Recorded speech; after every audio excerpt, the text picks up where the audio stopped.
Welcome back. It's part 2 of our series on what's new in seeds. This series is also including a seed browsing, seed shopping, especially while we're kind of tucked in with this weather that's got half of the country inside, or even if you're not tucked in, you just want to look at what's new and what's upcoming. Previous part of this series, we covered some heirloom seeds from Southern Exposure Seeds. In this one, we're looking at Annie's Heirloom Seeds. And we're also, for those who don't really, get into whether it's heirloom or hybrid, that's not a big deal for you. Also, we'll be looking at some options, what's new at Johnny Seeds, and looking at what's new at West Coast Seeds. So let's get into it. One good thing about Annie's is they do these seed blends and seed mixes. So if you're someone that doesn't want to kind of go through and try to determine, what in general what you want to grow, you don't really care specifically about what you're growing. You say, okay, I want to grow, a tomato, but I really don't care exactly what kind, or I want to grow, some beets. Don't really care what kind of beets. What they'll do is at Annie's, they will do these seed blends and seed mixes. For example, this is one for beets that has different Detroit dark red, Detroit golden, things of that nature. And they will give you those packets grouped together for you. So if you want to kind of take some of the guesswork out of that, you can check out Annie's and look at getting some of these seed packets. I recently got this rainbow pepper mix, and it came with peppers in maybe like 5 or 6 different packs of peppers, and it'll tell you, which one is in which pack, and that kind of takes that guesswork out. If you just know I want to grow, you just say I want to grow peppers, I don't really care which one, so that helps. They also have garden kits here, like you see the one that's focused on the apothecary garden that you can buy, and it's got 35 different varieties of seeds in there, and you get the full packets, and there's a bulk price there. They have medicinal ones, root vegetables that you can get in a pack. Like I said, this is kind of taking the guesswork out for you if you don't care about the specific variety. You can get collections of seeds that have, like this one is an heirloom tomato collection, and it's got 42-day black cherry, geranium kiss, Martino's Roma, and sweet pea currant all in it, and you'll get so many seeds here, 10 per variety there, and pepper collection. So they also have sunflowers and zinnias. So just if you're thinking about doing something and want something that's pre-done for you to an extent, they also have regional garden kits. If you see here, you can get them based on your U.S. region, and they'll handpick 25 flowers, fruits, herbs, and vegetable varieties that thrive in the area that you're located in, and they'll ship those out to you. So as we're looking through the catalog, this one does not have, it's got pictures, but not quite as many as maybe Southern Exposure. And I was kind of going through these because I wanted to kind of start looking at finding some of our, we talked about trap crops in the previous video in part 1 of this series. Also was trying to see there, I think there are going to be a couple of trap crops and or pest control crops in this one that Southern Exposure may not have had some of those.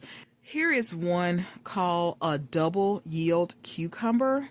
This one is prolific, so that's great. If you really like cucumbers, that's good news for you. And it's going to produce cukes that are going to be about 4 to 6 inches. So those are going to be kind of like on the more of a medium-sized cucumber, or maybe even small, depending on what the kind you normally grow. It's got a crunchy, crisp texture and bright flavor. And of course, you're gonna, if you like cucumbers, that's going to be something that's going to keep on producing.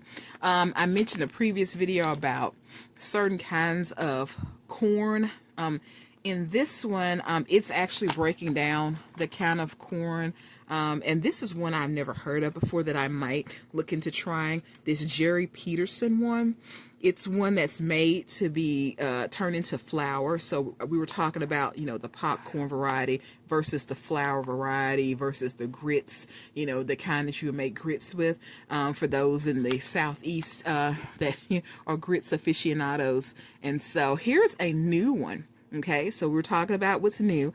This is a double red sweet corn, and it boasts ruby ears with a luscious flavor and delightful chew. Perfect for fresh off the cob or drying and grinding into flour. And it's versatile. And look at that color. Here it is here. That is a beautiful, beautiful color. So that's one to look into. This Oswald eggplant is one that I've talked about before. It's one that's huge. On the pictures, when you get other companies that will have the pictures to show comparison, they'll put it like next to like a puppy or something. And the eggplant is bigger. It's bigger than the puppy's head. It's so hilarious. But this one is from Iraq, and it gets up to 3 pounds. I tried it last year. It grew, but it didn't get as big because it needed more time. This year, I plan to get it out a little quicker, so we can get that full size. And as I mentioned, Black Beauty did fantastically for me last year also. But that Oswald is the one that's supposed to get up to 3 pounds. Here's something new. In the green section of Annie's, they've got this mesclun mix that's an heirloom favorite that takes its name from the Provençal French meaning to mix. It's got a medley of tender cut and come again salad greens that you can enjoy straight from the garden. So that's something to look into. As I mentioned to you all, still working on mastering greens. It's so funny because I've gotten a lot of things down pat, but greens and onions are kind of the things that are like, okay, we've got to get these mastered. We've got to get these mastered. So still working on those. So if you grew, your greens, or you grew your brassicas, and you got them, the big heads of cabbage and your big, beautiful broccoli, let me know what you're doing, because mine start out, like my cabbages start heading, and then we kind of pause and we don't see a lot of progress. So trying to see, I use the fish fertilizer, so trying to see what's the issue to get those big, beautiful heads of cabbage and the big, beautiful broccoli and everything like the rest of you all get. For our lettuce growers, Annie's got this great northern lettuce mix that's brand new for their customers, and this one's made for cold weather gardeners to grow that lettuce. It looks like they're good for early spring and late fall harvest. So you'll have to, of course, if you're going to harvest, then you'll have to count back based on the days to maturity to figure out, when you need to plant this for your zone.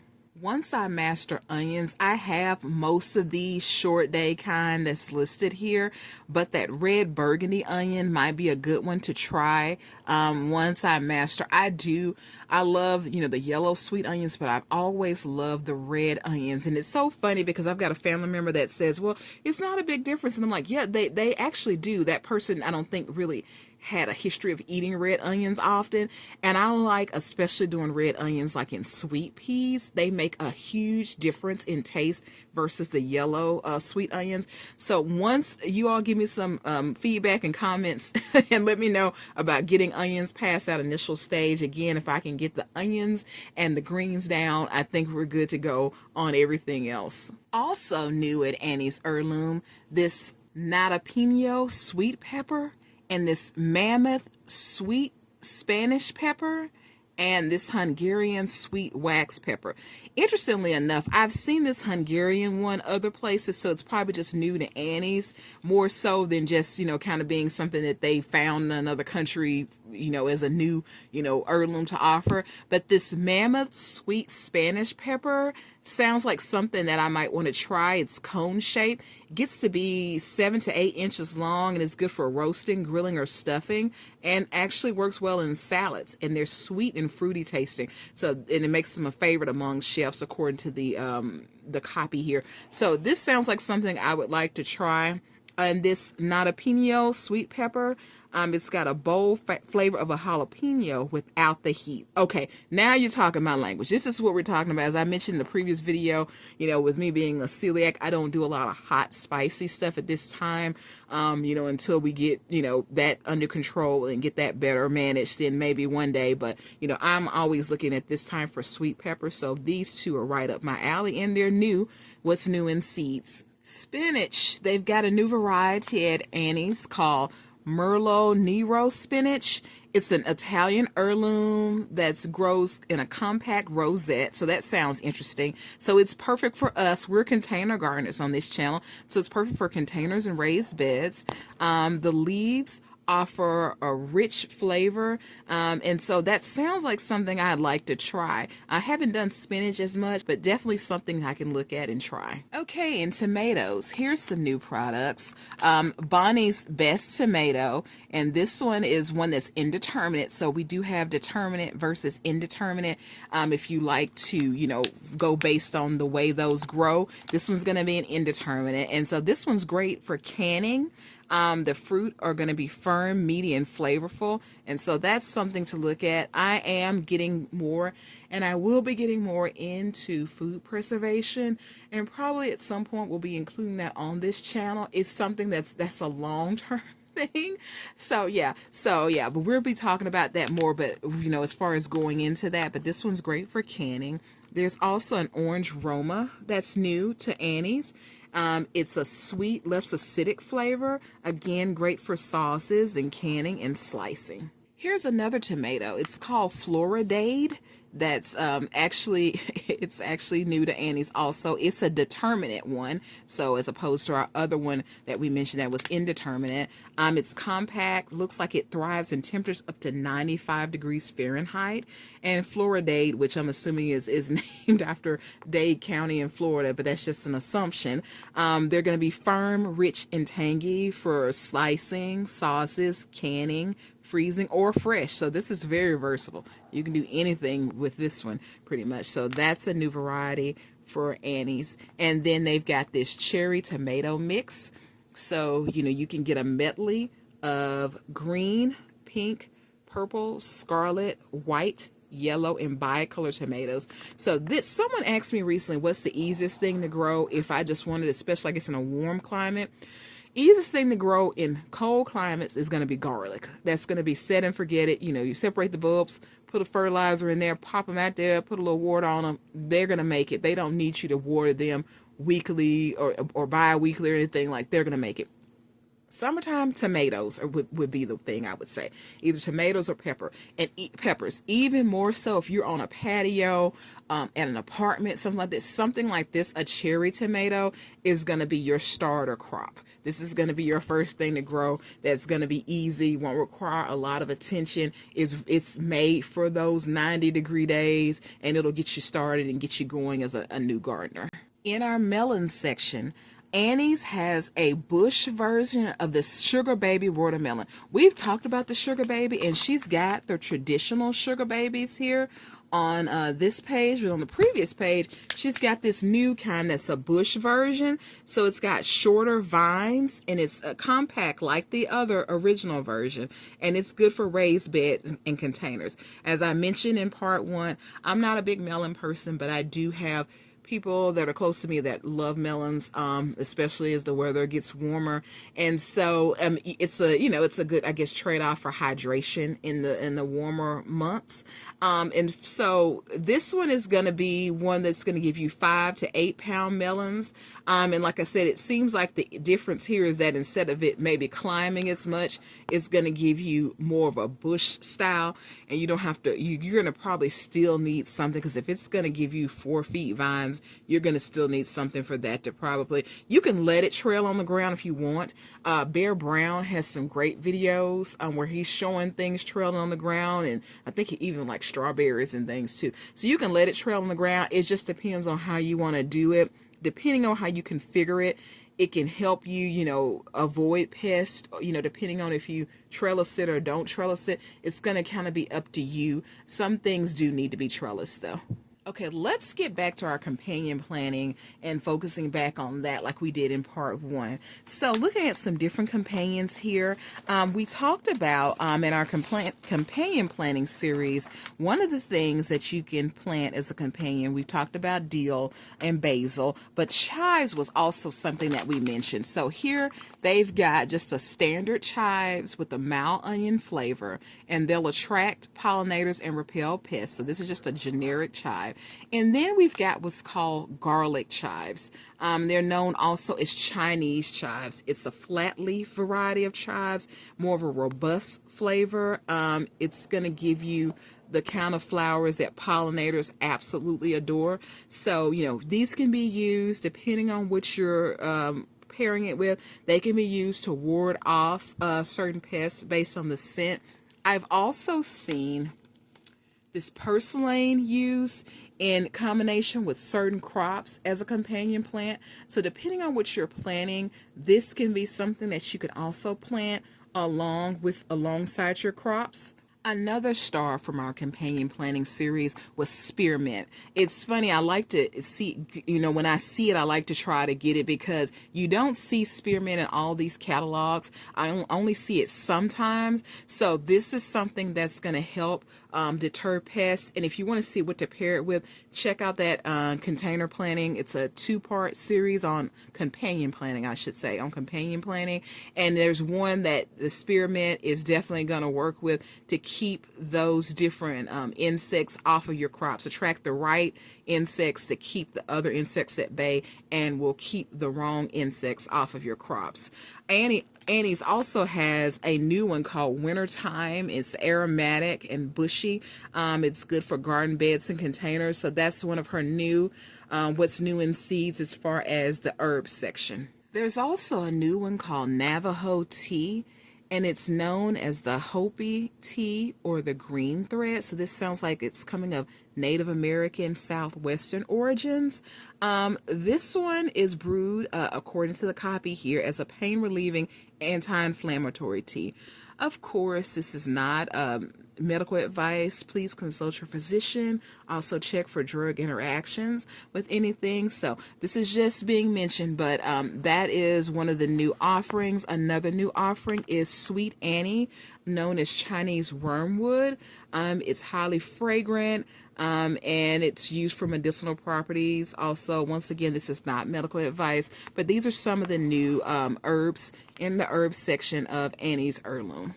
In our flowers section, one of the superstars of our companion planting also was calendula. Like I said, my favorite flower to say, the favorite flower name to say.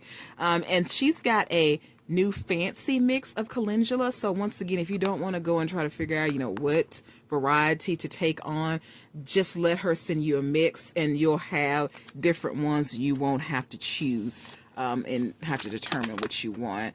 Marigolds and nasturtiums, always superstars as far as bringing the right pollinators in and keeping things off of them. It looks like she's just got some standard ones that have done well. There's these lemon gem marigolds here, the glorious gleam nasturtiums, and those are here. And then she's got some poppies also here. Oh, here's a new variety. She's got a Tom Thumb dwarf nasturtium.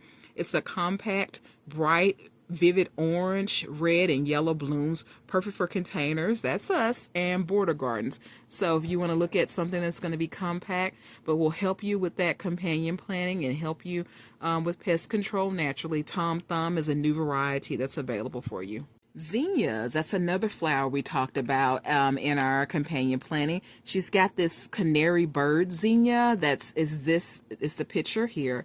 It's this beautiful luminous yellow that's native to Mexico.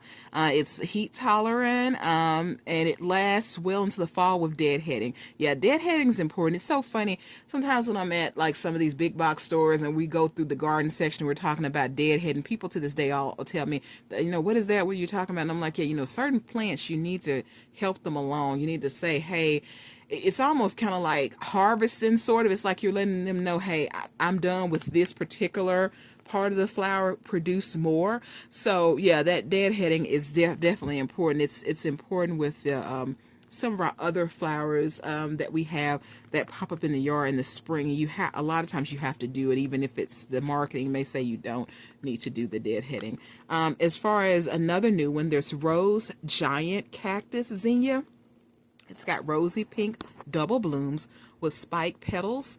And let's see, I was trying to see if they had this one. I don't see this one particularly on a picture. They only have some of them on picture, but that's another new one in the zinnia area. As far as other new flowers, they've got this snowball feverfew, and it's bright white pom-poms. It's a medicinal flower that needs deadheading also. They've got chamomile. Someone was raving the other day about chamomile, about how it not only gave their garden this beautiful fragrance, but it also brought in the right insects, and this is saying the same thing. So I definitely want to look into it. I think it's supposed to give a calming effect, and that's not medical advice, but a calming effect.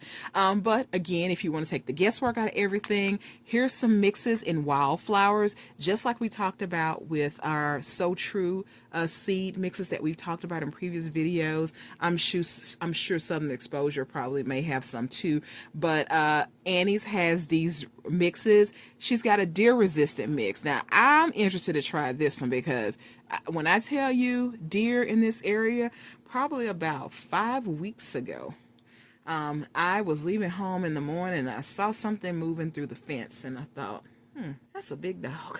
And then I realized as it kept moving, that's not a dog, that's a deer. It's like 7 in the morning. It's coming through the neighborhood, and they run at top speed. I mean, if you blink, you miss them. But it's like, okay, and then they're going into the neighborhood to, I know, who knows where. But it's just, I'm curious as to if this will work, because deer, I mean, the roses with the thorns, I mean, you would think they wouldn't. I mean, they eat some things. They're like, sometimes I feel like deer are like goat with just another font of goat. I mean, like they eat so many things, and you will grow things and you will lose them.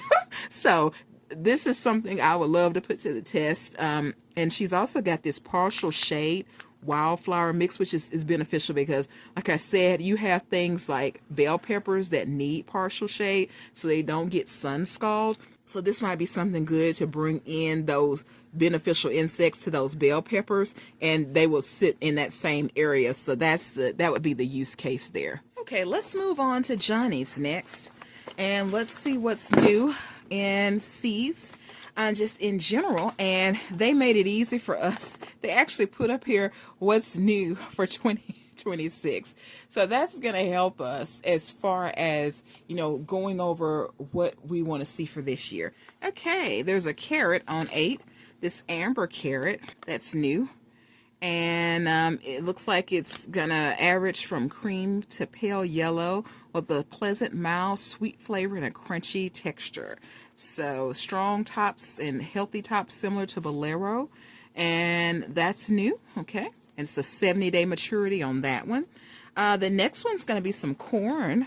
Let's see, ultraviolet corn. It's this one, and it's gonna be 80 days to maturity. Sweet, rich, and satisfying. Strong husk protection and sturdy plants. It comes in a vibrant pink, vibrant purple, and white kernels. Okay. Next up in the green section are going to be these Bigelow greens. 45 days. That's the one thing about greens, as I'm still trying to master them, is greens are quick. Most things that you're planting, you're looking at 3 or 4 months on a lot of things to harvest. At least 2.5 months on average for most things you're going to plant at home. But these are 45 days, and it's going to be a mini green. Looks like the heads are going to be tightly packed, and they're adaptable to different planting slots. It looks like they resist twisting, and the leaves are sweet and delicious and handle well. Looks like they're good for salads, or you can use the leaves as wraps or hors d'oeuvres. So if you're the kind of person that still does that kind of low carb thing where people wrap their what would be a sandwich in theory in greens instead of bread, this may be an option for your celiacs also. As you've been following along, you know I love a good parsnip, and they've got a new parsnip at Johnny's. It's called Dagger, and here's the picture of Dagger. And it looks like the roots are small, or I should say, I'm sorry, they're smooth. The roots are smooth, slender, and easy to wash. And you can sow them at high densities to produce smaller roots for selling packaged, or lower densities for larger roots and heavier yields here. So that's a new one as far as the parsnip family. For our pumpkin people, they've got a couple of new ones, or actually, no, a few new ones over here, okay? There's Spicy Mocha here. And Spicy Mocha is going to have about 90 days to maturity. You'll see some of these, they vary, because this one's 90, and then one food that we're going to talk about next is 110. So I always want to pay attention to that days to maturity whenever you're growing something, because it does vary even within the families of vegetables and fruit. This Spicy Mocha is going to be very uniform in shape. It looks like you can display it if you want to with other kinds of pumpkins for contrast. This Wan Fu is an Asian pumpkin. It's similar in flavor to the Musqué de Provence, maybe, but with an earlier maturity date. And so it's better for if you've got a shorter growing season. For this Wan Fu version, there's one called Ghost Town. That gives you white pumpkins. So someone that really gets into harvesting fall, those kind of holiday events, pumpkin spice, you would probably do well with these, because I mean, you know, you've got these different colors, and then you got this one that's striped here. This is it Junano, Hunana.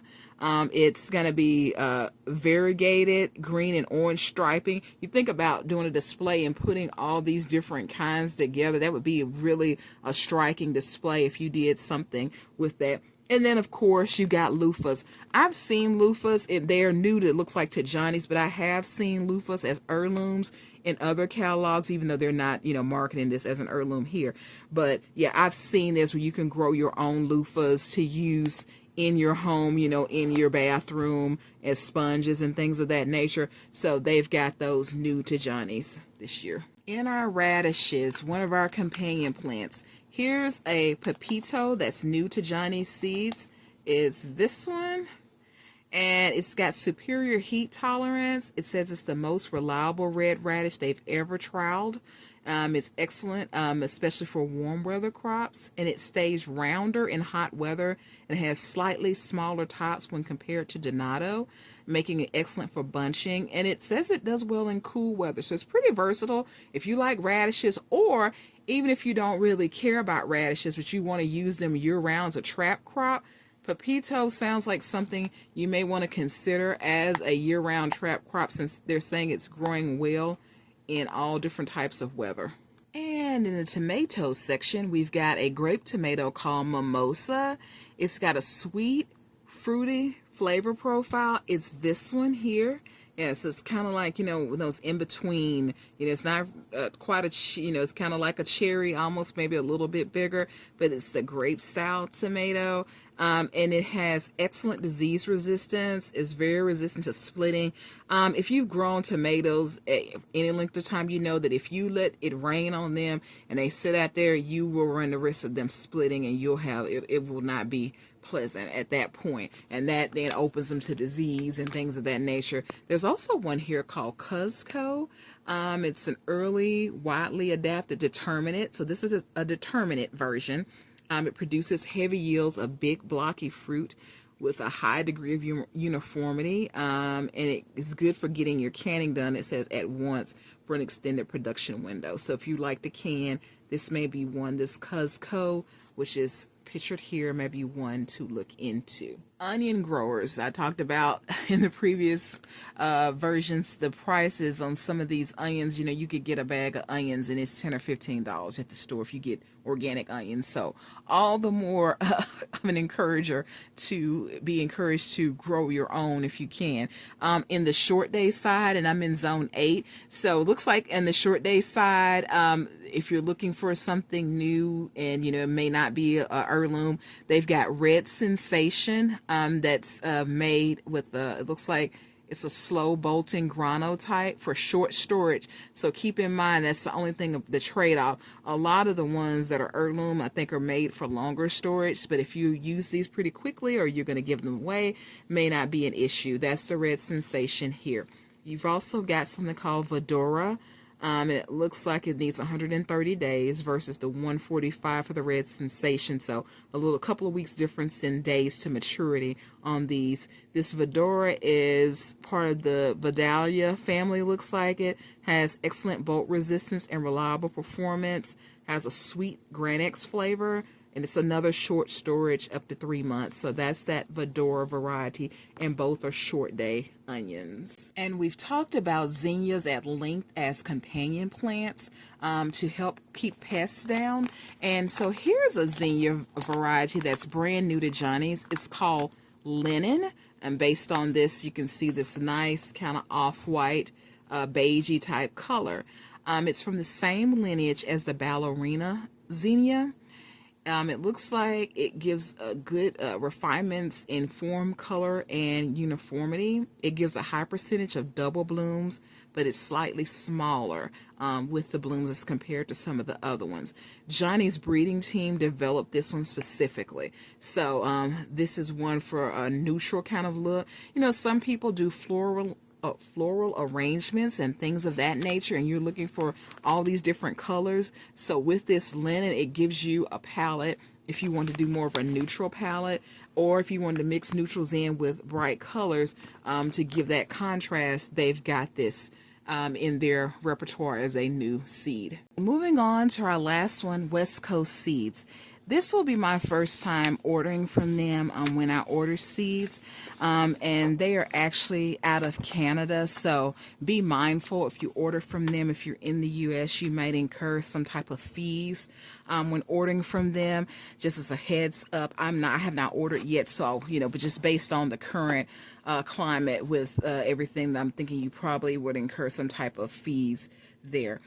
According to their catalog, as of 2026, they've added over 75 exciting new varieties on top of the 140 varieties they already carry. In addition to seeds, this catalog has other things that are like adjacent to your garden, related things like bird feeders and things to attract different insect-eating birds and attract bats to the yard. And they've also sell fertilizer and tools and seed starting things. So just know that this one's kind of giving you more of a even more fleshed out version of your seed catalog. If you want something that's more holistic, this may be something to look at, especially if you're on a certain part of the U.S. Like I said, I'm in the Southeast, so this is going to be a little different for me here. One thing I wanted to look at in this catalog was they had a section on daisies. The channel Growing Out the Box, he mentioned that there's a certain kind of daisy called pyrethrum daisies that are used to help with pest control, because we're all about trying to do that natural pest control. Here, this one is a chrysanthemum painted daisy, and looks like it's the circles attract pollinators. So this would be one to attract those pollinators. Look at that beautiful pattern. Isn't that gorgeous? Oh my gosh, it looks like it's almost not even real that it did that pattern. That is amazing. It's amazing wonder of nature. But there's one, but I'm still looking out for those pyrethrum daisies. I ordered some pyrethrum daisies recently off of Amazon, but when I got them, and I don't order seeds per se in a mass market that often, but and when I got them, they ended up, sometimes you get things and the picture is different from what you get, and they came in like this no frills kind of package. So I don't know if they're going to grow or do what I need them to do. But if you found some pyrethrum daisies, the kind that are supposed to be great for pest control, per Growing At the Box, that channel on YouTube, let me know. But like I said, daisies can kind of be something that can be kind of few and far between in some of these catalogs I found, surprising to me. We've talked about Alyssum at length. They've got different kinds here. And like I said, you may have to check to see that these are going to grow in your area. Some people are really big on native plants, only growing what's native to your area. If that's the case, and this may not be, West Coast may not be for you, if depending on where you're located in your zone. But if you're not concerned about that and you just want to try new things, Elisa, like I said, these are kinds I didn't see in our other catalogs that we've looked at in this series. There's one called Snow Cloth that is there. There's a Sweet Bliss blend. There's one also called Basket of Gold. That's beautiful, beautiful, beautiful. Made to attract butterflies, bees, and birds. And looks like this one's harder to zone for. So for me, then I probably won't be able to use this because of the zones. That's what I was saying. This may or may not apply to you because they are in Canada. This may or may not apply if you're in the US. We talked about spearmint as a great companion plant. Here's one called Peruvian black mint. It says it's actually more closely related to the marigolds than mint, and we know that marigolds are an OG as far as pest control. Lots of people plant them simply to keep pests out of gardens. I've seen people say they don't even have to spray anything all year because the marigolds take care of most of the pests that they're dealing with. So this may be something to look into because it seems like it says it's a great alternative for people, a great alternative for people who dislike the flavor of cilantro. And there's always this big debate about people who say that it tastes like soap and those who love cilantro. So Peruvian black mint may be something to look into. And they also have just general peppermint available here.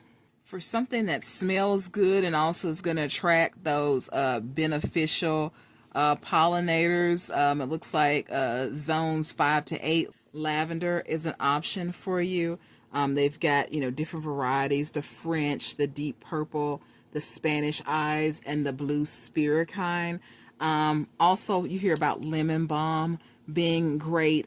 People sometimes use these also in like a medicinal way. This one is supposed to be deer resistant, it's saying. So once again, the deer are like our goats, so I'm always a little skeptical. I've heard someone saying something about daffodils also, and I'm thinking, yeah, it remains to be seen, because a lot of these deer resistant plants, when you get down to it, they're not. The deer will eat them.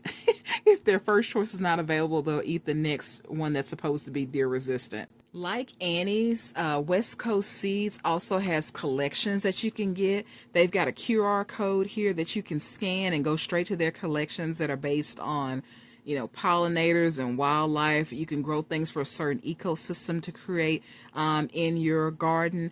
So they've got those collections if you want to kind of like a no thought behind it. Just kind of, just tell me what seeds to plant. Just send me the seeds without me picking a specific variety. If you're in Canada, they've got these different guides for the different parts of Canada. So you can flip through and see. They've got one for South Coastal, South Central, Central Ontario, the Maritimes. They've got these different areas, South Central Prairies, and they tell you, based on the flower, this is probably the best time to plant this flower and things of that nature. So this is a good handy guide that's part of their free catalog.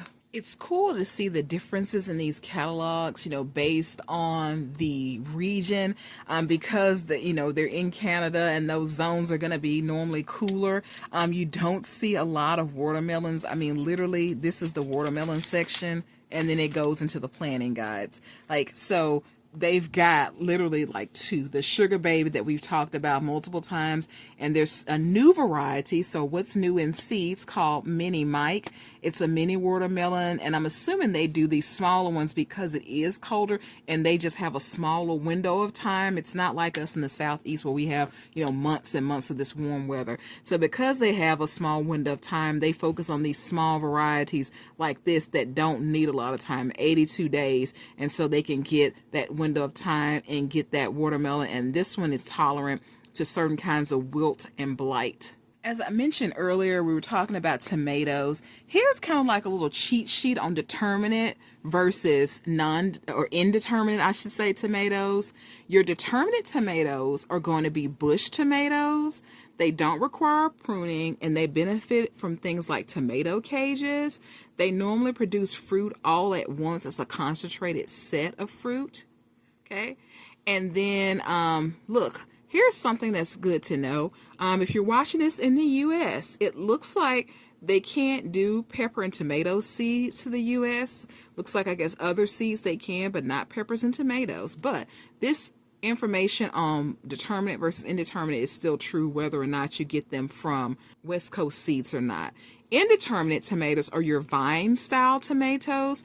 They're going to do best when you prune the two main stems, the 1 or 2 leader stems.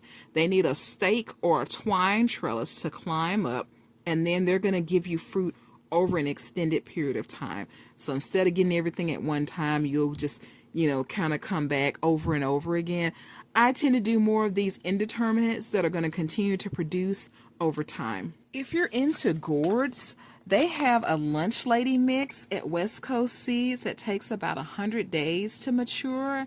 It's going to give you all these different kind of gourds that are ornamental that you can use, like we talked about. If you're into that kind of, doing those kind of plants and making those harvests for the fall, pumpkin spice, you're into all that, this may be something to look into. Here are some new sweet peppers. There's one called Carmen Organic. That's an 80-day maturity. It's a sweet and widely adaptable bullhorn type. It's more productive than the standard bell peppers and easier to grow. It's saying that you'll probably have it as a favorite after one season. So here is that Carmen Organic type. I can get it to pop up here, but here is that Carmen Organic. There's that Carmen Organic, okay? And next to it is the Escamilla Organic. It's 80 days on that too. It's another sweet one, just a yellow color on that one as a new one. I also noticed that there's one called Twingo, and it's a 65 days, so that's really quick. And that Twingo has the kind of foliage that's a big foliage, and it's made so that it's going to shield it from that sun scald. I thought it was interesting because a lot of the peppers, it's going to give you foliage, but it's not going to necessarily be enough to shield it. It's saying these are particularly made to shield it from that sun scald we mentioned earlier. So if you're in an area where you can't create partial shade for whatever reason, and you got pretty much direct sun beaming down on your small space, your patio, your balcony, wherever you're growing, you may want to see if the Twingo is an option for you because it's coming in with its own partial shading. In our onion section, here's one called Cabernet, and it's made for a shorter day length. It's an early maturing red onion, and it's got a medium storage potential of 4 to 6 months. And it gives you medium to large globe-shaped onions that have mostly single centers, and it says it's made for a short growing season. So that's the Cabernet, and it's a new variety to West Coast Seeds. Another new variety to West Coast is this one called Amaze. It's beautiful. Like they said, it almost looks like rosettes there, and it's got a bright green buttery center. It's perfect for small gardens, so for us container gardening, this may be one to consider. In the green section, we've got one called Frizzy Joe, and it's one that it says it gives you a spicy punch that gets more intense as it matures, and looks like the leaves are milder and less frilled when they're baby leaves. So depending on what you're looking for, you might like that spicy kick of this new option at West Coast Seeds, but Frizzy Joe is one if you want to try mustard greens that give you a little bit of a kick. The cucumber section is broken down by thin skin, slicing, and then long European/Asian cucumbers, and then we've got the pickling kind and then the specialty kind like the Armenian cucumbers and the cucamelons, lemon cucumbers. A lot of these, like this lemon cucumber, it's in our other heirloom catalogs because this is going to be an heirloom that they're carrying. But it's interesting to see because this is a different region. Here's a new variety.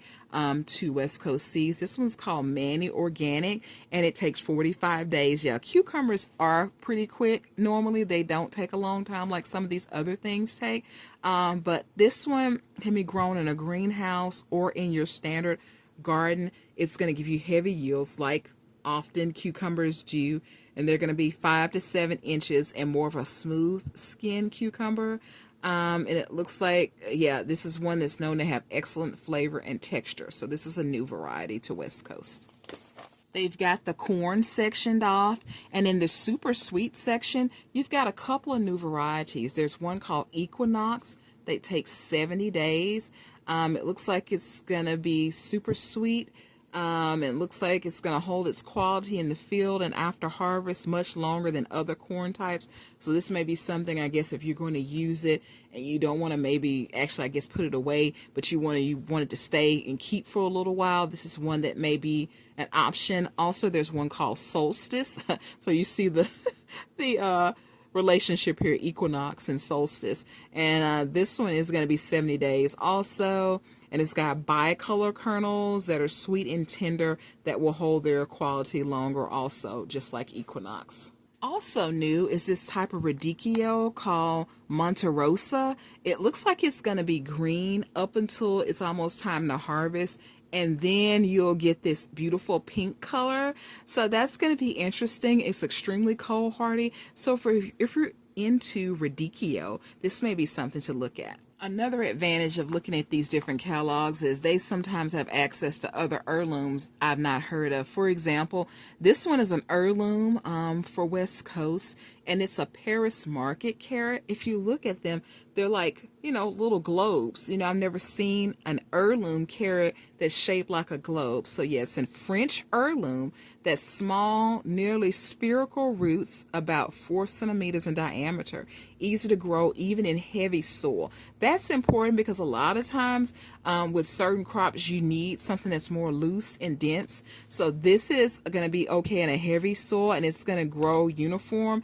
And it's going to be great. I was going to say, just about the looks of it, you can tell for us container gardeners, this is going to be perfect for a container gardener because of the way it's growing in those little compact circles like that. I'm probably going to try this one. I'll check to see if it's gonna grow well here, and I'll check into this one because this one's interesting just by the way it presents visually. In cabbages, they've got this one called Expectation. Okay, and it's got a short core, and they hold their quality, and they're well stored until spring. So, that's good. I don't know, if that's going to be an issue, if anyone would need to, keep them, till spring. I guess if maybe you were maybe growing maybe for a local store or something, maybe. One thing it's saying is they've got good tolerance to thrips, and we've talked about thrips in our companion planting video. If these plants, if they don't have these natural tolerances built into them, then you're going to need things to go with them to keep those thrips and those beetles and things of those nature off of your crops. In the beets section, here's an heirloom called Cylindra. And it said that this one's actually very sweet. It came over to the U.S. In 1892. And so this one is going to be good for pickling and slicing. The leaves are a little sweeter than other beets, and they're good for salad greens. The leaves are good for salad greens and microgreens. Here's the Cylindra picture here. And like I said, that's a different one that I'll probably look into trying in the fall. I just want to note that West Coast Seeds acknowledges the frustration some of us have with these tiny seeds. So they've got seed tape inside of some of their seed packets. It tells you here because it's put in there to help you with spacing and help you not need to thin things out. I mentioned in my videos on planting carrots, when I'm planting, like ox hearts and things of that nature, I'm not big on thinning out because I feel like it's one of those things that it takes up your time. It just eats up your time. I try not to do a lot of up potting and those types of things if at all possible. I try to minimize those if I have to transplant repot maybe once. But some people are really diligent about, they'll repot things, up pot them 2 and 3 times. For me, especially when I get busy, it's just easier for me just to try to put them out there one time. Same thing with carrots. Instead of me thinning them out, I'd rather put a little space between them up front.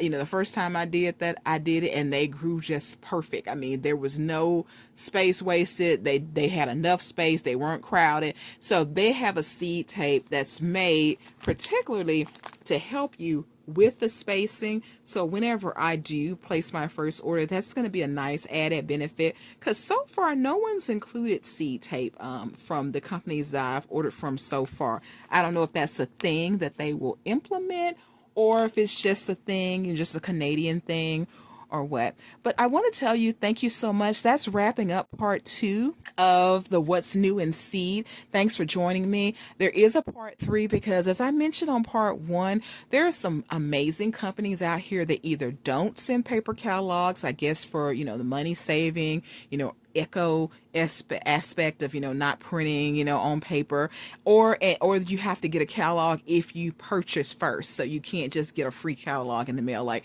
these just automatically came to me free in the mail this year, and I probably got some more that are at the mailbox or on their way to the mailbox this year. But we'll be looking at some websites in part 3 to wrap this series up, to see some more things and some more what's new in seeds for this year. Thanks for joining me. If this has been helpful to you, don't forget to like and subscribe to see part 3. You can go back and watch part 1.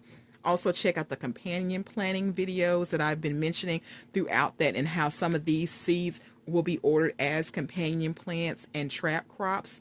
If you're looking for just general help on growing your seeds and growing your plants to maturity and feeding them properly, fertilizer is critical, especially here in the U.S. It's critical to getting those plants to maturity. One thing I can tell you as a gardener, especially as if you're a beginner or fairly new, different plants need different types of fertilizer at different points. You're going to need to feed it just kind of like we feed babies different types of food than we feed maybe an adult that's, training for a marathon. Same thing with a plant. You're at a different stage in life. You need different nutrients. So if you want a free guide on what to feed your plants, I've got it down to the top 40 fruits and vegetables that people look for, and they're out there on a free guide. It's my ultimate fertilizer guide. It's linked in the description. Again, it's absolutely free. Download it. I will tell you exactly what you're looking for as your signal of when to switch the fertilizer, and I tell you what fertilizers to switch to and from. So it's just very simple, very easy. All you need to do is figure out what you want to grow and then buy the fertilizer that's listed on that corresponding line with it. Again, it's linked in the description, and if you want to just ask questions, commune with other gardeners, maybe you want to answer other gardeners' questions, I have a free group at school. It's called Grow, Plan, Live, just like this YouTube channel, and you can join us out there. We'll be glad to talk to you out there also. So again, thanks for joining me, and I'll see you next time.